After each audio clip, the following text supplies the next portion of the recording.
지난 주일에 우리는 성경 말씀에 따르면 천국과 지옥이 반드시 있다 하는 것을 확인했습니다.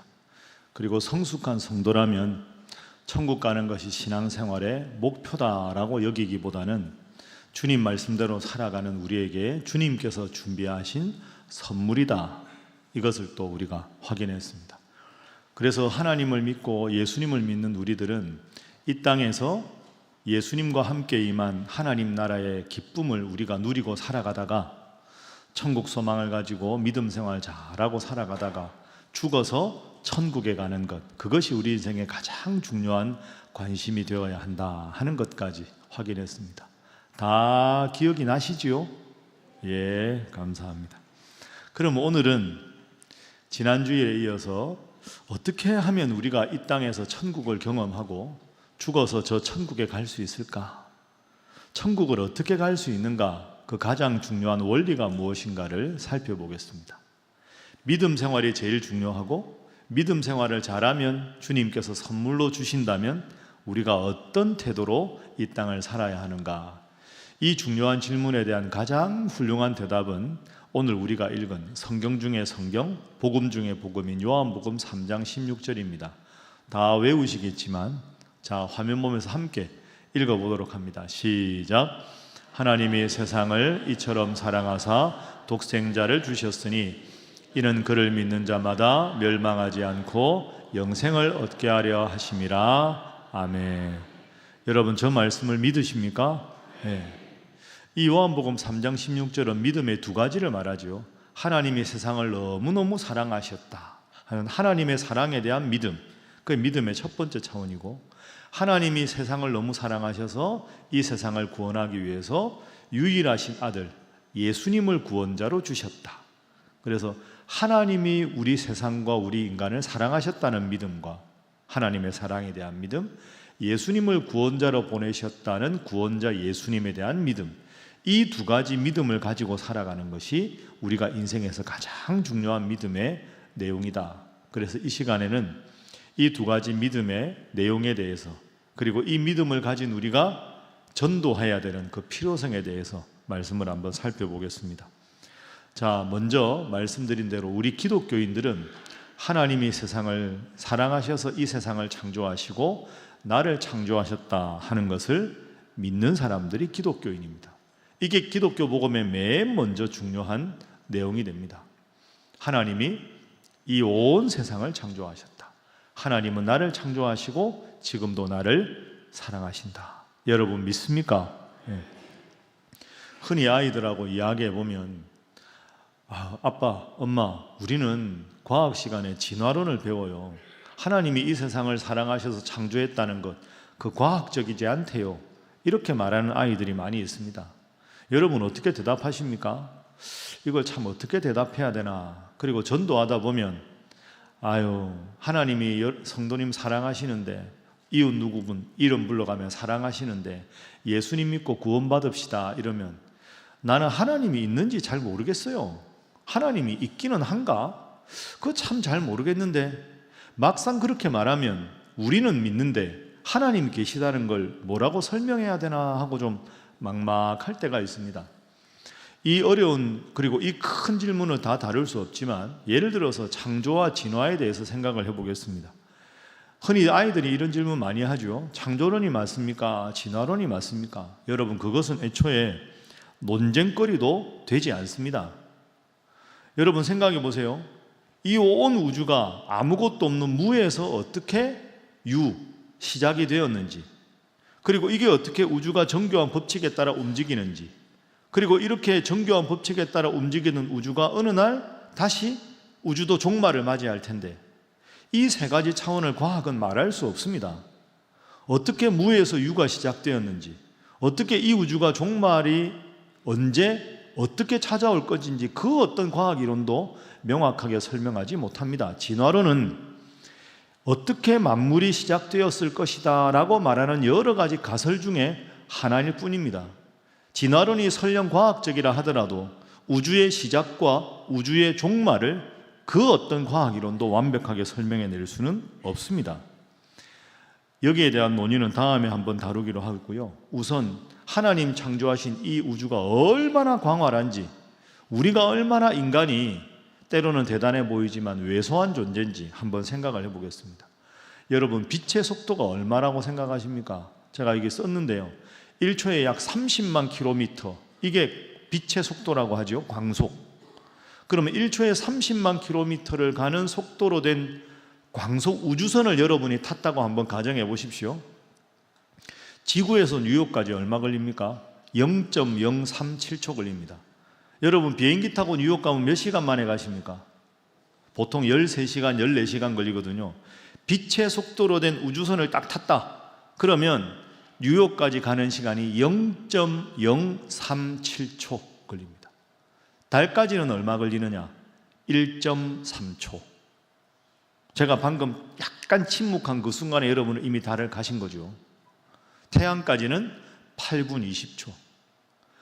그러면 이 우주의 나이가 얼마나 되느냐? 137억 광년입니다. 그러면 이 우주의 크기, 우리가 우주의 태양계, 지구의 대한민국에 살고 있는데 우주의 크기는 과학자들에 의하면 930억 광년입니다. 안 놀라십니까? 이건 뭐 어떻게 상상이 안 되는 거 아닙니까? 아니, 광속 우주선을 타고 뉴욕까지 가는데 0.1초가 안 걸리는데 930억 광년이 이 우주의 크기다. 이게 과학자들이 말하는 내용입니다. 그럼 여러분 상상해 보세요. 이렇게 거대한 우주가 존재한다는 것도 신비한 일이고, 이렇게 거대한 930억 광년이나 되는 우주가 정교한 법칙에 따라서 한치의 오차도 없이 지금까지 딱 법칙에 따라서 운행된다는 것도 위대한 일이고, 그런데 이 거대한 우주가 어떻게 생겼는지, 어떻게 이렇게 정교한 법칙이 있는지, 이런 우주가 종말이 언제 올지, 어떻게 우주가 파국을 맞이하는지에 대해서 아무런 설명도 할 수가 없습니다. 거듭 말씀드리지만 과학적이다라고 알려진 진화론은 그저 생명체의 시작에 대한 몇 가지 가설 중에 하나일 뿐입니다. 다시 생각해 보십시오. 그러니까 창조론과 진화론은 논쟁거리가 아닙니다. 어떻게 시작되었는가도 설명 못하고, 어떻게 이렇게 정교한 우주가 거대한 법칙에 따라서 철저하게 오차 없이 운행되는가, 우주가 어떻게 되는가, 그 어떤 것도 과학이론이, 진화론은커녕 그 어떤 과학이론도 제대로 설명할 수 없습니다. 이만큼 우주가 위대하고 정교한 겁니다. 그러면 도대체 이 우주가 어떻게 시작되고 어떻게 모든 것이 운행되고 있는가? 성경은 아주 명확하게 딱 한마디로 설명합니다. 창세기 1장 1절 말씀. 자, 우리 함께 읽어봅니다. 시작. 태초에 하나님이 천지를 창조하시니라. 아멘. 여러분 믿습니까? 이게 우리 기독교 신앙의 가장 근본적인 겁니다.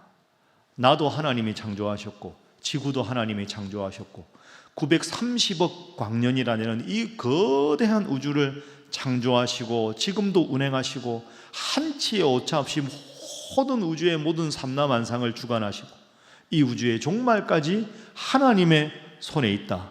이것을 믿고 늘 이 위대하신 하나님이 나의 아버지라고 고백하는 여러분 되시기를 주님 이름으로 축복합니다. 여러분 자동차 타시다가 자동차 고장나면 어디 가십니까? 고장 나본 적이 없습니까? 카센터 가지요. 자동차 AS 센터 가지 않습니까? 근데 여러분 생각해 보십시오. 내가 운전하는 차 아닙니까? 내 차입니다. 내 차. 내가 돈 주고 산 내 차인데 내 차가 고장 났는데 내가 어쩔 줄을 몰라 합니다. 생각해 보면 우스운 거 아닙니까?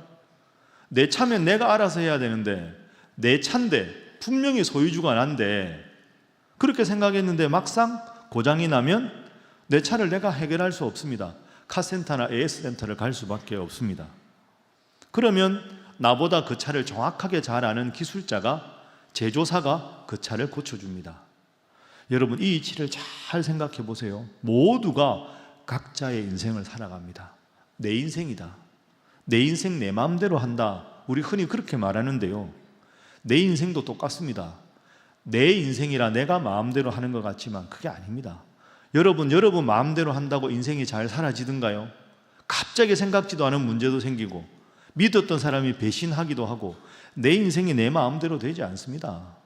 그러면 내 차도 문제가 생기면 내 차를 나보다 더 잘하는 사람에게 맡겨야 되듯이 내 인생에 문제가 생기면 내 인생이지만 나보다 나를 더 잘 아시는 그분께 가서 여쭤보는 것이 정확하지 않습니까? 그래야 문제가 해결되지 않겠습니까? 여러분 인생 살다가 문제가 생기면 어디로 가십니까? 돈이 없어 생긴 문제 돈으로 해결하면 됩니다. 실력이 없어 생긴 문제 공부하시면 됩니다. 건강이 문제라면 좋은 약 먹고 병원에 가서 해결하면 됩니다. 그런데 내 인생에서 해결할 수 없는 문제가 있습니다. 뭘까요? 내 마음의 병입니다. 마음의 병이 들면 해결을 못합니다. 나도 모르게 막 미운 마음이 들고요. 누구에 대해서 막 엄청난 분노가 일어나고 때로는 마음이 막 혼란하고 누웠는데 잠도 안 오고 불안, 근심, 걱정, 미움, 증오, 한 가득 찼는데 분명히 내 마음인데 내 인생인데 내가 해결을 못합니다. 돈으로도 해결이 안 되고 약으로도 해결이 안 되고 조언으로 해결이 안 됩니다. 그럴 때 여러분 내 마음의 병을 어떻게 해결하겠습니까? 다시 돌아갑니다. 내 차에 고장이 나면 내가 해결 못합니다.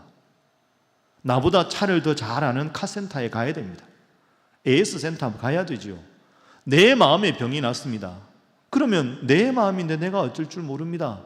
그러면 나를 창조하신 하나님, 태초에 하나님이 나를 창조하셨다. 그러면 하나님 앞에 기도해야 되지 않겠습니까? 우리 인생에 여러 가지 마음의 병이 들고 문제가 생기면 여러분 무엇을 제일 먼저 하십니까? 성경 읽으십시오. 제가 목사라서 여러분께 성경 읽으라는 게 아닙니다. 여러분 성경이 어떤 책입니까? 나보다 먼저 인생을 살아간 사람들이 수많은 시행착오가 담긴 책이 성경 아닙니까? 아, 이럴 때 이렇게 해서 낭패를 보았구나. 이럴 때 바울은 이렇게 해서 성공을 했구나. 내가 앞으로 인생에 닥치는 여러 가지 문제를 어떻게 해결해야 되는 좋은 모범이 되는 교본이 성경입니다. 그러니 성경을 열심히 읽으면 아, 내가 이럴 때 겸손해야 되는구나. 이럴 때는 이렇게 마음을 먹고 기도해야 되는구나. 지도책과 같이 다 나와 있습니다.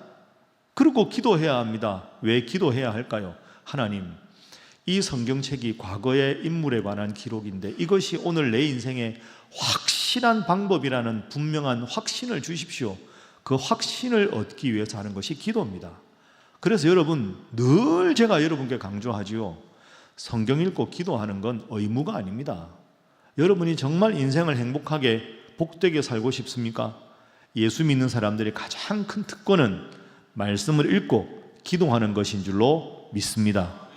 그래서 나보다 나를 더 잘 아시는 하나님께서 내 마음의 모든 문제를 다 해결해 주시기 위해서 성경과 기도를 주셨습니다. 그래서 우리가 기도해야 되는 거죠. 좀 더 근본적으로 생각해 볼까요? 왜 마음의 병이 생길까요? 마음의 병이 생기는 이유에 대해서는 성경이 이렇게 설명합니다.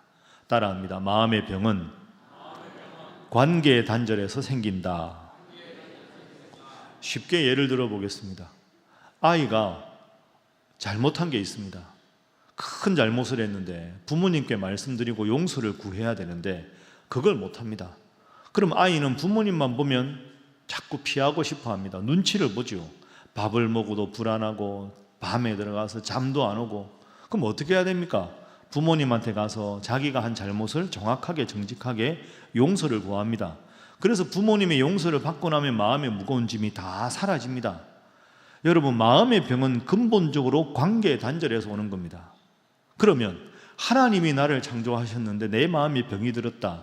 근본적으로 그것은 하나님과 나의 관계가 바로 서지 않았기 때문에 문제가 생기는 겁니다. 성경에 보면 하나님은 모든 사람이 복된 삶을 누리라고 창조하셨습니다. 그런데 우리 인생에 복을 못 누립니다. 왜 그럴까요? 하나님과의 관계가 멀어졌기 때문입니다. 하나님이 원하시는 뜻대로 살지 않아서 내 인생에 미움도 생기고 불안도 생기는 거죠. 누구 책임입니까? 하나님 책임이 아니라 내 책임입니다. 하나님은 하나님 뜻대로 살 수 있는 마음을 주셨는데 그 마음을 접어버리고 내 뜻대로 살아가서 하나님과의 관계가 단절이 된 겁니다.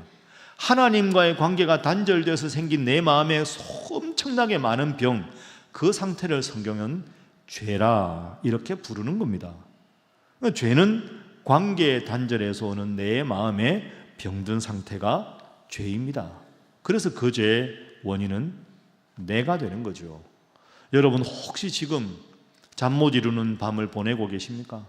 답답하고 내 마음의 병이 심각하게 들었다 생각하십니까?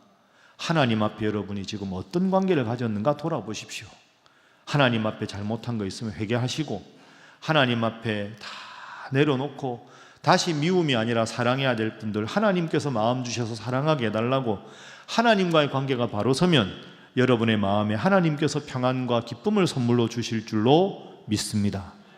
그게 오늘 복음이 말하는 첫 번째 믿음의 차원입니다. 자, 우리 옆에 분들과 인사 한번 하겠습니다. 하나님과 올바른 관계를 가지시기 바랍니다. 한 번 더 할까요? 그래야 마음의 평안이 찾아옵니다. 두 번째로 오늘 본문에서 말하는 기독교의 두 번째 믿음의 차원은 예수님이 구원자다 하는 거죠. 하나님의 세상을 너무너무 사랑하셨다. 그래서 창조하시고 지키시고 그리고 우리를 위해서 구원자 예수님을 보냈다. 여러분 우리는 예수님의 이름의 뜻을 압니다. 예수님 이름 뜻이 뭡니까?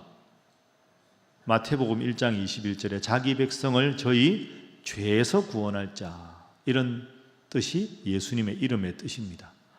여러분 어떤 신학자가 이렇게 말을 했습니다. 인간에게 가장 필요한 것이 지식이었다면 하나님은 이 세상을 사랑해서 교육가를 보내셨을 것입니다. 인간에게 가장 필요한 것이 건강이었다면 하나님은 세상을 너무너무 사랑하셔서 우리에게 의사를 보내셨을 겁니다. 인간에게 가장 필요한 것이 돈과 재물이었다면 하나님은 우리에게 사업가를 보내셨을 겁니다. 인간에게 가장 필요한 것이 즐거움과 쾌락이었다면 하나님은 연예인을 우리에게 보내셨을 겁니다. 그런데 하나님은 우리 인간에게 가장 필요한 것이 관계의 회복, 우리가 하나님과의 관계가 회복되기 위해서 제일 걷어내야 되는 게 죄지요. 그래서 죄가 없어져야 하나님과 관계가 회복되니까 우리를 죄로부터 구원하기 위해서 예수님을 보내셨다. 그래서 오늘 요한복음 3장 16절이 복음 중에 복음입니다. 여러분 잘 생각해 보십시오. 내 마음속에 죄가 있으면 앞서 말씀드린 대로 부모님 앞에서도 눈치 보게 됩니다. 누군가에게 잘못한 게 있는데 내 마음의 평안을 잃어버리면 그 관계가 회복되려면 내 죄가 용서받아야 되는 것 아닙니까? 여기에 인간의 고민이 있습니다. 그러면 하나님 앞에 죄 안 지으면 마음의 평안이 찾아올 텐데 저나 여러분이나 죄 없이 살아갈 수 있는 사람이 없습니다. 그래서 성경은 내가 죄를 짓지만 이 죄를 내 스스로가 해결할 수 없으니까 내 죄를 대신 지고 다 용서해 주신 분이 누굽니까? 예수님입니다. 그래서 예수님은 나의 죄를 용서해 주신 구원자다라고 말하는 거죠. 자주 드는 비유로 아이들 둘이서 놀이터에서 신나게 공놀이 하다가 공이 저 넘어가서 이웃집 유리창을 깼으면 어린아이가 변상할 능력이 없습니다. 어머니에게 말씀드리고 어머니가 유리창 값을 변상하고 나면 아이는 그 집 앞을 지나갈 때도 눈치 볼 필요가 없습니다. 내 대신 어머니가 유리창 값을 다 갚아 주었기 때문이죠. 죄 때문에 내 마음에 아픔이 있고 하나님과의 관계 단절 때문에 마음에 수많은 병이 있는데 예수님이 내 이 모든 죄의 문제를 대신 지고 십자가에 죽으셨기 때문에 나는 주님 믿어도 죄를 지어도 마음의 평안을 얻을 수 있고, 우리가 늘 기도할 때 하나님 이 죄를 용서해 주십시오, 하나님 이 죄를 용서해 주십시오 한 다음에 맨 마지막에 누구의 이름으로 기도합니까? 예수님의 이름으로 기도해야 되는 이유가 여기 있는 겁니다. 자, 정리를 해봅니다. 기독교에서 가장 중요하게 여기는 두 가지 믿음의 차원입니다. 한번 따라해 보시죠. 나와 세상을 사랑하고 창조하신 누굽니까? 하나님. 그 하나님을 믿고, 두 번째로 따라합니다. 나를 죄로부터 구원하신 누굽니까? 예수님. 이 믿는 믿음이 가장 기독교인이 중요하게 여기는 믿음입니다. 나를 창조하시고 나를 사랑하시는 하나님. 그런데 하나님 믿어도 내 마음속에 마음의 병이 있을 때 마음의 병인 죄를 다 해결하기 위해서 보내신 예수님, 이거 잘 믿고 주님 안에 살아가는 여러분 되시기를 주님 이름으로 축복합니다. 다시 한번 인사하겠습니다. 믿음 생활 잘 하시기 바랍니다. 이제 한 가지 더 정리해 보겠습니다. 그런데 여러분 말씀 들으면서 목사님 우리 이 정도는 다 알고 있습니다, 이런 표정으로 저를 보시는 분이 있는데요, 근데 예수를 믿는다고 모든 문제가 다 해결되는 게 아닙니다. 아멘도 하고 예배도 드리고 기분은 기쁜데 또 죄짓고 또 인생에 힘든 일이 생기고, 예수님 믿으면 일사천리로 모든 일이 쫙 잘 돼야 되는데 그렇지가 않습니다. 내가 주님 잘 믿는데도 크고 작은 어려움이 생기고 답답하고 좌절하고 또 마음이 힘들 때가 있습니다. 여러분, 그렇습니다. 인생이 쉽지 않습니다. 크고 작은 파도가 찾아옵니다. 그러면 교회 다닌다는 게 무슨 의미가 있나? 교회 안 다녀도 문제가 있고 교회 다녀도 문제가 있으면 교회를 왜 다녀야 되느냐? 인생의 크고 작은 파도가 끊임없이 밀려오는데 예수 믿어 뭐하나?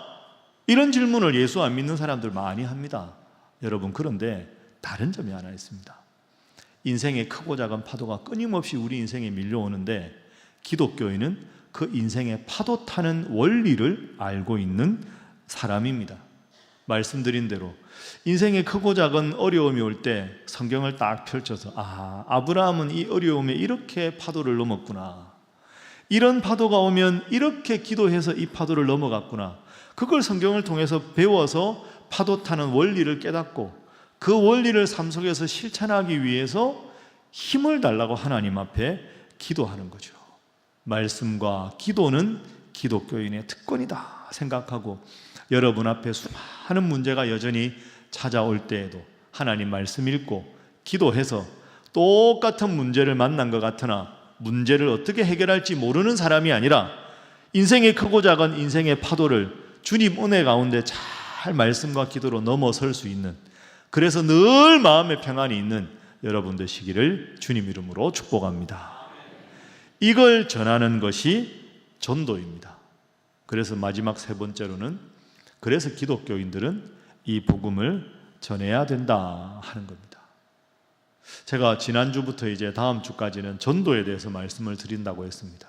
아마 하나님에 대해서, 예수님에 대해서 교회가 수준이 있으니까 이 정도는 다 여러분들이 믿지 않는 분들에게 설명할 수 있으리라 믿고, 라고 하면 고개를 끄덕이셔야 되는데 다 아시는 걸로 믿고 왜 전도해야 되는가 한번 생각을 해보겠습니다.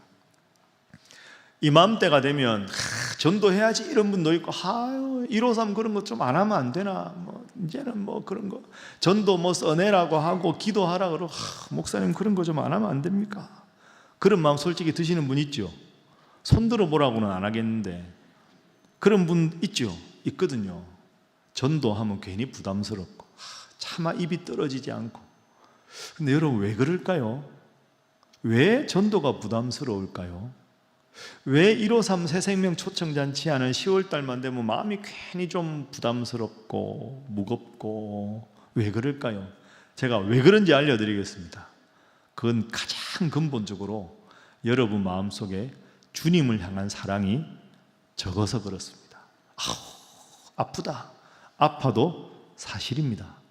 여러분, 연애할 때 생각해 보십시오. 연애할 때 친구들 만나면 친구들이 물어보지도 않았는데 계속 연애 이야기를 하게 됩니다. 주저리 좋은 거 먹어도 같이 와서 먹어야 되겠다. 좋은 데 가면 꼭 여기 와야 되겠다. 멋진 영화를 보면 그 친구랑 다시 봐야 되겠다. 나도 모르게 좋은 곳 느끼면 항상 내가 데이트하는 상대방이 떠오르게 돼 있습니다. 왜? 내 마음속에 사랑이 넘쳐서 그렇습니다. 전도가 어려운 게 아닙니다. 왜 입이 떨어지지 않을까요? 왜 153이 부담스러울까요? 정확하게 말씀드리면 내 마음속에 주님에 대한 그런 사랑이 없기 때문입니다. 부정할 수 없는 아픈 사실입니다. 지난주에 제가 말씀드리지 않았습니까? 이 땅에 살 때 말씀 읽고 기도하고 예배드리는 게 좋은 천국 체질이라야 천국을 기대하지, 죄송한데 전혀 천국 체질이 아닌데 내가 천국을 맛보고 경험하고 싶다. 그 말은 사실 어불성설입니다. 오늘 이렇게 뵈니까 부모님들 많이 오셨습니다. 우리 교회는 특별히 연세 드시는 어르신들 많고요. 수십 년간 정말 교회를 잘 섬긴 분들이 있습니다. 이분들 기도 제목 보면 자녀들 믿음 생활 잘하게, 손자 손녀 교회 학교 잘 다니게, 그런 기도 제목이 참 많습니다. 여러분들께 말씀드립니다. 부모로서 자녀를 사랑하십니까? 자녀를 사랑하면 자녀 하나님 잘 믿게 하십시오. 그보다 더 자녀를 사랑하는 방법은 없습니다. 여러분, 이 인생은 길어야 100년 아닙니까? 천국은 영원히 살 텐데 영원한 천국에서 영생하려면 내 가장 사랑하는 사람 천국에 함께 인도해야 될 것 아닙니까? 제가 언젠가 이런 말씀 드렸습니다. 저는 우리 신일교회 교인이라면 마지막에 돌아가시기 전에 살아생전에 조금 아직 힘이 있으실 때 하실 수 있는 유언이 다 똑같았으면 좋겠다, 이런 생각합니다. 여러분, 마지막에 혼수 상태 빠지시기 전에 아직까지 조금 힘이 남아있을 때 자녀들 자손들 다 불러 모으십시오. 다 불러 모아서 다 왔는지 확인하고, 여러분이 마지막으로 사랑하는 자녀들아 자손들아 내가 마지막으로 부탁한다, 내 마지막 유언이니 꼭 들어주기를 바란다 하고는 유언을 이렇게 하십시오. 나는 주님 믿어서 이 세상의 삶을 조만간 끝내도 천국 갈 거 믿는다. 너희들 다 나랑 천국에서 만나자. 알겠냐? 그럼 가만히 있을 거 아닙니까? 거기서 끝내시면 안 됩니다. 큰 애들부터 야, 천국에서 다음에 만나자. 대답해라 각자. 예, 예, 예. 다 들으십시오. 전부 우리 천국에서 새로 만나자. 그때 만나자. 너희들 오늘 각자 약속했으니 나의 마지막 유언이다. 천국에서 한 사람도 빠짐없이 모두 만나도록 하자. 여러분, 가장 낳아주시고 길러주신 사랑하는 부모님이 인생의 마지막 순간에 가장 귀하게 하시는 말씀인데 자손들이 그 말씀을 거역하겠습니까? 여러분, 그 자녀들이 지금 믿음 생활 안 해서 그 순간에 예라고 대답하는 게 부담스럽지만 그 예라는 대답이 여러분이 그 자녀에게 줄 수 있는 가장 위대한 선물입니다.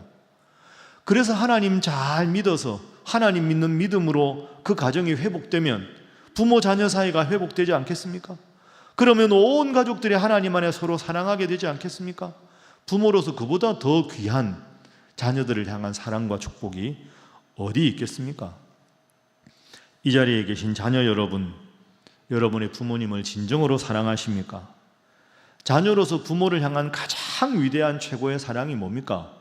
부모님, 주님 믿고 천국 소망 가지고 살게 하시고, 그리고는 돌아가신 후에 천국 가실 수 있는 믿음 생활 하게 해드리는 것, 그게 자녀가 할 수 있는 최고의 효도입니다. 우선 부모님이 평안하게 살아가시도록 자녀로 최선을 다하십시오. 그리고 마지막 순간에 여러분이 이렇게 말할 수 있어야 되지 않겠습니까? 어머니, 아버지, 제가 보니 이제 인생 거의 다 사셨습니다. 주님 잘 믿으셨으니까 먼저 천국 가십시오.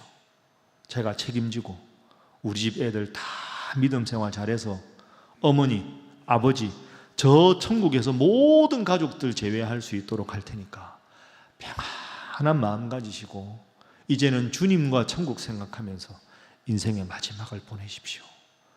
여러분, 그렇게 말할 수 있는 자녀가 가장 효자 아닐까? 그 말을 듣고 돌아가시는 부모님 마음이 얼마나 기쁘고 감사하겠습니까? 전도가 어렵다고 생각하지 마십시오. 여러분이 가장 사랑하는 분에게 가장 큰 선물을 드릴 수 있는 기회가 전도라는 것을 생각하십시오. 그리고 여러분의 부모님이 아니어도, 여러분의 자녀가 아니어도 여러분이 세상에서 가장 사랑하고 존경하고 아끼는 그런 지인이 있을 거 아닙니까? 그분을 가장 사랑하는 표현이 뭐겠습니까? 그분 예수 믿고 이 땅에서 천국을 경험하게 하고 죽어 천국 소망 갖고 살아가는 것 아닙니까? 이 세상에 뭐 돈이 영원하겠습니까? 지위가 영원하겠습니까? 명예가 영원하겠습니까? 영원한 건 오직 하나님을 믿는 믿음밖에 없는 줄로 믿습니다. 그 믿음 생활 가지고 잘 될 때도 겸손할 수 있고 잘 안 될 때도 좌절 안 하고 기도할 수 있고 희망을 가질 수 있는 가장 위대한 게 믿음인데, 그 믿음을 소개하고 그 믿음 생활 잘 하도록 돕는 것, 그것이 우리가 해야 할 일이 아니겠습니까? 이제 말씀을 정리하겠습니다. 여러분, 내일부터 특별 새벽 기도회가 시작됩니다. 특별 새벽 기도회 무엇으로 기도하시겠습니까? 능력 있는 그리스도인으로 주제 붙잡고 기도하십시오. 그리고 매일마다 여러분 새벽 기도 나오시든지 영상으로 새벽 기도 하시든지 여러분 인생의 가장 소중한 분, 그분에게 주님 믿읍시다라고 말했을 때 여러분의 입술에 하나님께서 성령으로 용기를 주시도록, 그리고 그분의 마음을 주님께서 움직여 달라고 기도하십시오. 했는데 안 되더라, 그런 생각하지 마시고요, 다시 기도해 보십시오. 기도하면 주님께서 여러분의 입술에 능력을 주시고 그분들의 마음을 변화시켜 주실 줄로 믿습니다. 한 주간 열심히 기도하고 여러분도 정말 사랑하는 마음으로, 뜨거운 마음으로 전도해서 여러분의 사랑하는 부모님, 여러분의 사랑하는 자녀들, 여러분의 가장 소중한 사람들 주님 잘 믿도록 하는 한 주간으로 보내시기를 주님 이름으로 축복합니다. 기도하겠습니다. 이 시간 지난주처럼 잠시 통성으로 기도하겠습니다. 여러분, 기도 제목 화면 보십시오. 이 시간 기도할 때 하나님, 신일교회 모든 성도들이 잃어버린 한 영혼을 향한 하나님 아버지의 마음으로 전도하게 하시고, 우리가 전도할 때 그들의 마음의 문을 열어 주옵시고, 그리고 말씀 전하는 목사님 성령으로 충만케 하시고, 그분들이 한 번 교회에 오는 것이 아니라 아까 우리가 간증문에서 보았듯이 앞으로 주님 잘 믿는 자 되게 하여 주시옵소서. 여러분의 전도 대상자들을 위하여 이 시간 다 함께 통성으로 기도합니다. 주여 믿습니다. 주여 믿습니다. 주여 믿습니다. 하나님 감사합니다. 하나님께서 오늘도 귀한 말씀 주셔서 복음 중에 복음인 요한복음 3장 16절을 저희로 하여금 다시 한번 복습하게 하셔서 감사합니다. 나를 사랑하시고 이 온 우주를 창조하시고 나의 인생을 지키시는 하나님, 내 인생의 마음의 병인 죄악의 문제를 해결하기 위해서 이 땅에 와서 십자가에 돌아가신 예수님, 그 하나님과 예수님, 그리고 그분들을 잘 믿게 하시는 성령님을 믿고 날마다 전도하며 이 귀한 복음을 전하는 저희들 되도록 인도하여 주옵소서.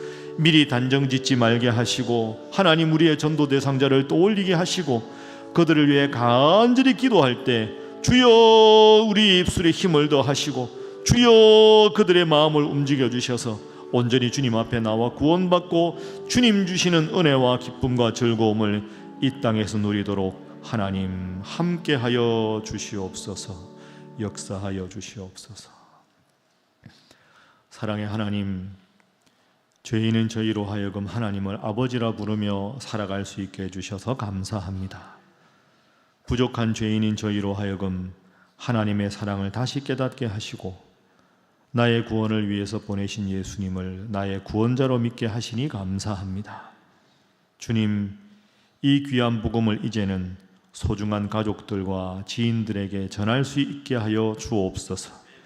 기도하면 관심이 생기고 관심이 생기면 지혜가 생겨 그분들에게 복음을 지혜롭게 잘 전하게 하시고 또한 그분들의 마음을 어루만져 주셔서 이 복음을 받아들이게 하여 주시옵소서. 주님, 이 일을 위해 능력 있는 그리스도인으로 살아가고자 한 주간 특별 새벽 기도회를 갖습니다. 이 새벽 기도회를 통하여 능력의 그리스도인으로 변화받는 저희들 되게 하여 주옵소서. 예수님의 이름으로 기도하옵나이다. 아멘.